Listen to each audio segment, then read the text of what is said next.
All right, greetings again. Kirby here from Grace Counseling Center. Today I'm in the mood to create videos for couples and marriage counseling. So once again, obviously when you say couples, it involves married people, married couples, and it's also addressing couples who are about to be married, not yet married, no intentions to be married. So we can include friends, best friends, any dyadic relationship will have boundary issues. And it's good that if we take it up and clarify it with our partners. So in this case, when you say partner, it depends on the person you're in the relationship with, whether it's a colleague, it's a partnership, whether it's a marriage, your spouse, whether it's a boyfriend girlfriend relationship or a dating relationship or a friend relationship, there are boundaries to consider. What are boundaries in the first place? When we say boundaries, you need boundaries. We need boundaries. So you can see me drawing a line here. These are lines, symbolic lines, imaginary lines that we do not cross out of respect for the person's, other party's privacy, and in a sense, space. Although space may sound physical, it's space in every sense. Your psychological space, your emotional space. So what is yours. What is the other person's is the other person's, and we have no right to it. In the same way, let's talk about money, for example. I don't have money here. The money in my wallet, the money in my pocket is my money. And I will protect it with boundaries, right? So such that no one can just dip their hands inside and take the money. So likewise, your money, I don't have the right to say, hey, you have $100, might as well give me $10. I think a good reaction from you would be, why? I would say, because you're a nice guy. So I'm invading a lot of your boundaries right there and then, your emotional boundaries, your moral boundaries, to tap on, I'm instilling guilt to tap on to your finances, which is another form of boundaries. So as you can see, human beings have an individual nature, yet we have a social nature. And all these lines are more or less blurred in different relationships, especially when it comes to close relationships like marriages. When violated, it will cause friction, and when constantly violated, it can actually destroy the relationship. And a lot of you have gone through this without realizing it, and a lot of you would agree. So how does it feel, right? In the first 5 minutes of our meeting, let's say we're having coffee, as I cannot even say friends, as acquaintances. I'm meeting you for the first time and we're just having coffee. Seem like a nice guy. I seem like a nice guy. And I start asking you, so how much do you make in a month? How much money do you make? How much are you paid? Now, how will you respond to this? In the first place, how would you feel if someone asked you that annoying question? How much do you make? How much do you earn? It depends on who's asking, correct? Now, if it's someone like your mother-in-law, it's both invasive, threatening, and at the same time annoying. I say that, right? But when it comes to, say, for example, my question to you is, who has the right, according to you, to ask you, how much are you earning? What if a friend asks you this? What if your best friend asks you this? What if your sibling, your brother asks you this? You would say it depends on the closeness of the relationship. Even if the label is a sibling or my brother at home, my blood brother. It depends on how close we are. I agree with this. That's why there's a subjective line to forming your boundaries. Now, what if it's your spouse? Does your wife deserve to know? Do they have access to knowing how much you make, let's say, in a year or in a month? Now, that depends on your boundaries. It's very subjective. It's very private, right? So some things are better left unsaid. Most of the things are better off trashed out and discussed between couples. But what we do know is that we respect individual differences, because there are things that I own, quote unquote, OWN. I'll place it here.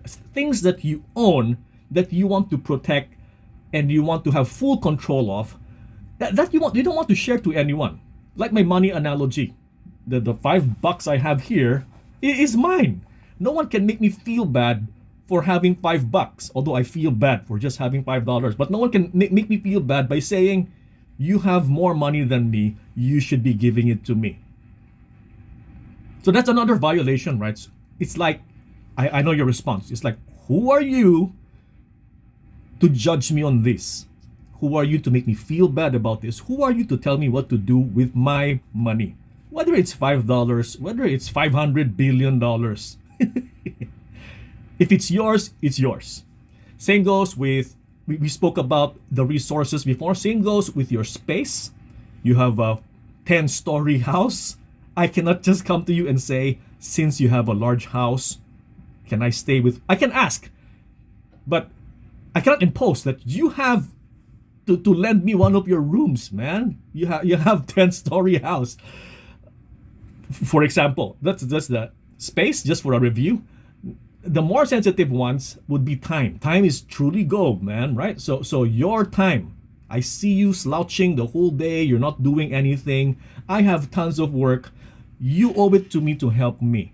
You owe it to me to get some of my work. When it's not, it's actually my work and I'm dumping it over to you. Is that a violation of your boundaries? I wouldn't know, right? That I didn't know that you worked hard for the whole week and today you reserve it as a day of rest. Now I see it as I'm entitled to your time. That one is a violation of time. We have space violations. We have all these time violations. What about, same goes for energy. I believe time and energy will go hand in hand. These are they're heavily correlated, time and energy. So if I have the energy to work the entire night, that's also time, right? Yeah. So when I don't have the time to work the entire evening, I can double up on my efforts for this moment. If I have the entire time at night, then I could spread out my energy for the entire evening. So whichever it is, I'm tired today. I do not have time for this nonsense. I don't have time to go out drinking with you, for example. Not that I don't enjoy drinking out, but sometimes I'm tired. I want my space. I want my own space. People cannot just say, hey, you're not doing anything anyway. You should go out with us. Might as well have lunch with us. This is my space and it's my right to protect it. Can you please respect my boundaries? My example comes from colleagues at work and where the boundaries are much clearer. They're much clearer, right? So when it comes to work, asking for someone's salary, you know is illegal. It's illegal. It's a private data thing and you don't do this. Again, what if it comes to family members and as someone close as your spouse?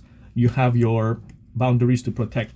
So for now, I want to clarify the different types of boundaries. First and foremost is to protect the resources, your resources, money, time, space, energy, peace of mind, which I would refer later on as psychological boundaries. You don't like it when someone just talks and talks and talks and you say enough, and they still keep talking and talking. It's a psychological breach. All right, first and foremost, I mentioned a while ago, and I want you to think of several people in your relationship list and see who applies to this one. The first type of boundaries I will put up is the all obvious one called physical boundaries. Physical boundaries. So how would you treat a stranger as different from someone who's your family member? So I'll list out some questions. So physical boundaries. Who can hold your hands, for example? Remember our first meeting in the cafe, first time to meet, and I suddenly hold your hands. It's okay. Who can hold your hands? Who can carry your bags, for example? I know girlfriend, boyfriend see this as something symbolic, right? So someone carries their bag. Oh, she allowed me to carry her bags. It's quite symbolic, and that's why boundaries are very important, right? That she allowed me to carry her bags. I think it's a conspiracy, man. We should not be carrying females' bags, but yeah. Having said that, physical boundaries. Who can you kiss? Please take note. Again, yeah? Where do you kiss? Forehead, hands. Where do you kiss your mom, for example? Sometimes, yeah, I enjoy kissing my mom here because she's usually seated down or lying on the bed, so I'll kiss her here. That's allowed. I don't need to ask her permission for it. And she doesn't have to demand it. So that boundary is quite clear. Who can hold your hands? Who can kiss you? Who can hug you? You can see the cultural factors for this one. We'll talk more about later on, physical boundaries. How do you treat a stranger? How do you treat someone close to you? Next one would be psychological boundaries. And it's who do you share people your thoughts to? Who do you share people what you think? So I know a lot of people, especially, okay, what about a social situation where you're in a care group, a support group, a life group, growth group, those social groups, even in church. Anyone here shares, dumps out all your problems with your care group leader and your care group mates, care group members and care group friends? Do you dump your problems with your colleagues? You tell them what you truly think. Like the old uncle in the kopitiam, right? In the coffee shop in the morning. They will tell you what they think. But then again, that's my boundary violation, man, because I just want to have breakfast, a quiet breakfast, but they will sit in front of me and dump to me all their social woes, so to speak. Psychological boundaries. Can I tell you what to think? You shouldn't be thinking this way. So who will you allow to scold you? Who will you allow to judge you? Yeah. So you see me having coffee one day, and you ask me, have you had your breakfast? Typical remark, my same remark for the past 40 years, I don't eat breakfast. And people will start lecturing me and preaching to me about the most important meal of the day. And I'll just have to stop you there and tell you, you're not my mother. Or you're simply smoking and someone lectures you. So these are psychological breaches, right? In the psychological plane. You have to protect your psychological boundaries. I'm not saying that you should reject everyone, right? So I know I don't smoke. Smoking is wrong, but I'm smoking and someone tells me I'm an idiot for smoking. That depends on the person that you're speaking to. Of course, heavily relies on culture and on the relationship. Then you have emotional boundaries. Okay. Who do you cry in front to, right? So sometimes you're in church. Sometimes you start crying, tearing up. You don't cry, tearing up. And who do you speak people to about these emotional moments? I would call that emotional boundaries. Now, let's practice this out. Do you do this to strangers? Obviously, it depends if you're asking them for money. But usually, no. Do you do this for a friend? Let's move the slider bar. Do you cry to your friend? Now, I know we have different concepts of what friendship is. By a friend, it's someone you know since childhood. It's just a friend. What about your brother, your sister? Do you cry out your problems to them? We call this sometimes psycho-emotional boundaries because it overlaps with psychological issues, right? Psycho-emotional boundaries. And what about your spouse? Do you tell your spouse your deep problems? Okay, fine. Do I tell my wife my deep problems? It depends. Of course, not everything. I won't tell her about this video. Should you tell your spouse all your problems? I would say probably 80% of it. Most of the time, I don't want my wife to worry with myself. I need her to stay strong. And for that, she doesn't have to have all the information. That's emotional problems. Then a while ago, I mentioned like financial boundaries, social boundaries. Financial boundaries is I'll just ask you some simple questions. Who knows your ATM number? Who knows how many bank accounts do you have? I don't even know how many bank accounts I have. Not that there's money inside, but do you truly, do you have all these bank records? Who has access to them? Who knows your ATM card? Who can write checks for you? That one is a different, I understand. It's a different financial boundary. Sometimes you have to delegate certain people to do things for you. Sometimes I'll ask someone to, you're buying coffee, please buy coffee for me, and I'll give them money. So someone handling your money in that small level. I know for some of you, you're running your own companies and corporations. Obviously, you need to delegate someone with your credit card or your company's money. That one is a financial boundaries. And sometimes the financial boundaries is even further than what they have for their spouse. Like my wife has no access to my credit card, but my For example, only my secretary does. So you can see that it's not as simple as black and white, that husband and wife are one body, one mind, one soul. They should be one. when two people come together, right? They are as one. In marriage, they become one. Later on, we'll try to decode that. But it's not as simple as that. That everything that I have, my wife has access to. And I'll ask you this. Does your wife know, does your wife or does your husband have access to your credit card bills? Who has access to your emails? Who has access to your bank? Where's my phone? My bank application. Oh, who has access to your phone? So just for the record, my wife, don't ask my wife. Yeah, she knows my phone. My phone. Where's my phone? My phone.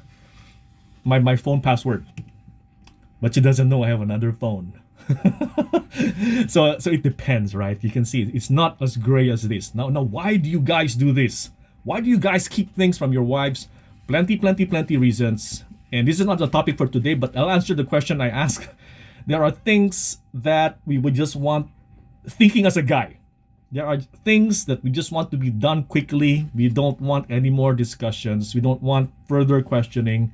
So we just keep it, to ourselves. If I told my wife that I spent a bit of money on a video game last night, we will have an hour of discussion when we could have just discussed the rainy weather.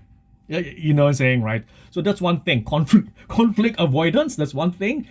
Secondly, is it really true that guys keep things from their spouse because they don't want them to worry? I believe, for me, speaking as in my demographic, as a middle-aged married guy, I would say yes. There's tons of things we keep from the spouse, from the wives, so they can just it's like Men in Black. So we know things that we don't fully tell our wives, so they can breeze on through their life the way they do. I'm already paralyzed with fear. Makes no sense if I'm gonna paralyze my partner for it. So sometimes these things happen. We have to keep things, whether it's financial reasons. What about social boundaries? I don't tell. Okay. Social boundaries would be, you were out last night and I ask you, who were you with? Do I have a right to know who you go out with? Do I have a right to know who you have meetings with? Do you have a right to know everyone I meet? There, business meeting. Who's she? Okay, in my case, who's he? Is he handsome or not? Yeah. I wish, right? So again, this one would be social boundaries. My friend, the clash of my friends or your friends, right? So do we share the same friends? So a lot of husband and wife, thankfully, this one I agree, that my friends should be your friends. And I don't mind my wife texting. Okay, this one is only for me, but I'll ask you the same question. I don't mind my wife texting my friends. I don't mind my wife texting my friends. Hey, where's Kirby? Are you with Kirby? But I don't like it. I won't like it if my wife shares personal stuff to my friends. Can my wife share personal stuff about the marriage to her friends? That's another thing. I would call this a social boundaries. So just to define these concepts and all these discussion points, should we come for couples counseling? I will send you this video so you kind of know what we mean by boundaries and boundary evaluation, boundary analysis. I want to see the concepts of when will your individuality be, and when will it end, and when will it overlap with your partners or in the relationship that you're in. Can I say my friends, or they are your friends, or is it our friends? And likewise, I've encountered couples who have divorced and they literally have to divide finances, rightly so, and at the same time they have to divide their friends. Don't call these people anymore. They're my friends. Yeah. That's for social boundaries. So we're still in the types of boundaries. Let me get on with this one. And we have here the spiritual boundaries, and sometimes it's accommodated with the word. It's accompanied by the word spiritual abuse. Sometimes I tell someone, "Hey, that's spiritual abuse." If you why? Because I'm in the Christian circles, and I do have friends who force others for conversion. It's quite annoying if you ask me, right?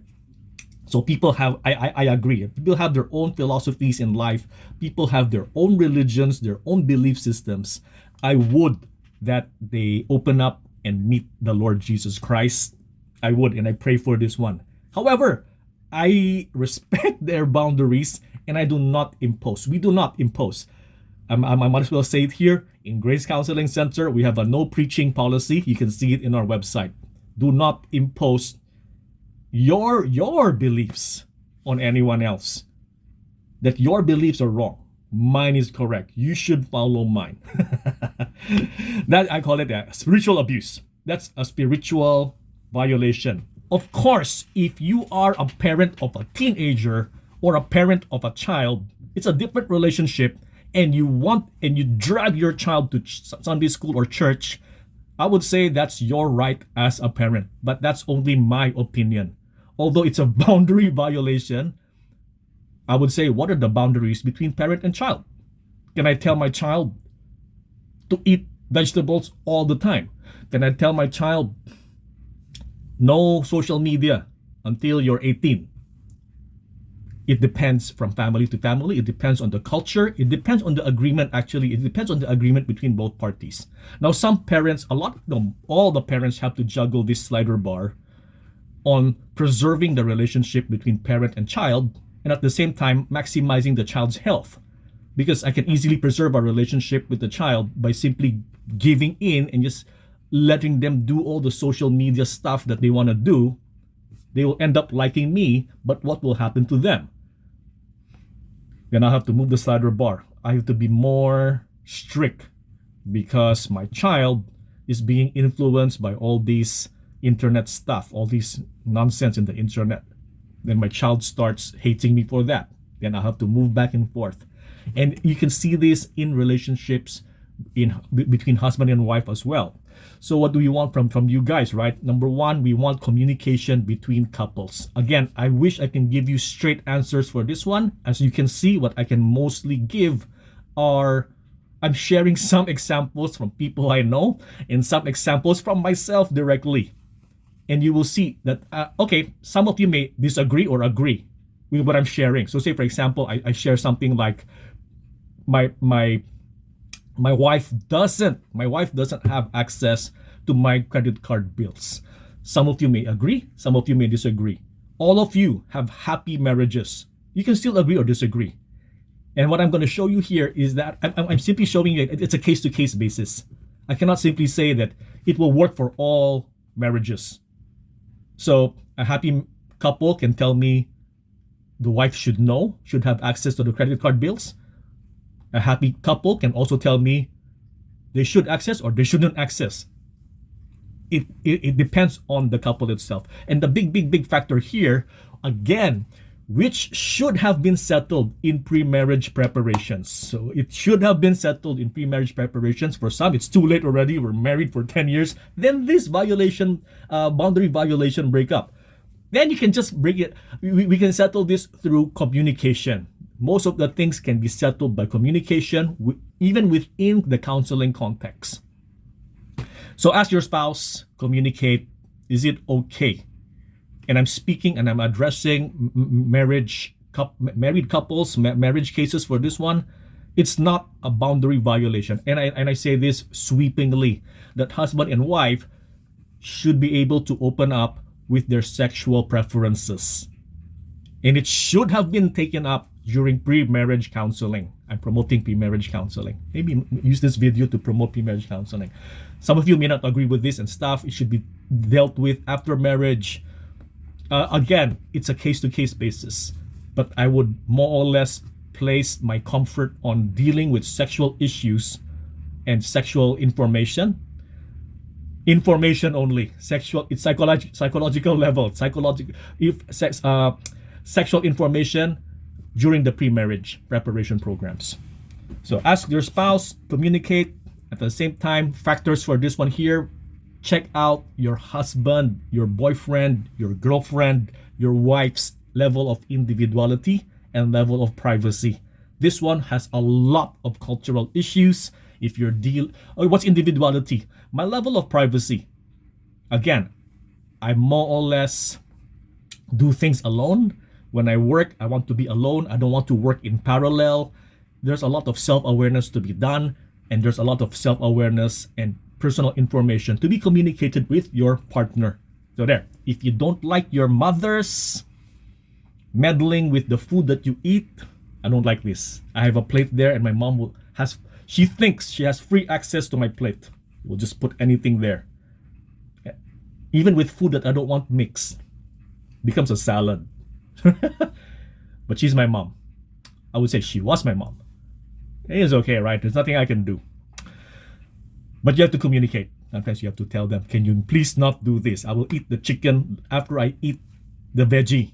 Do not put the chicken on my plate. Communication is the first key. And if it works, it works. If it doesn't work, there are other methods such as shutting your mouth.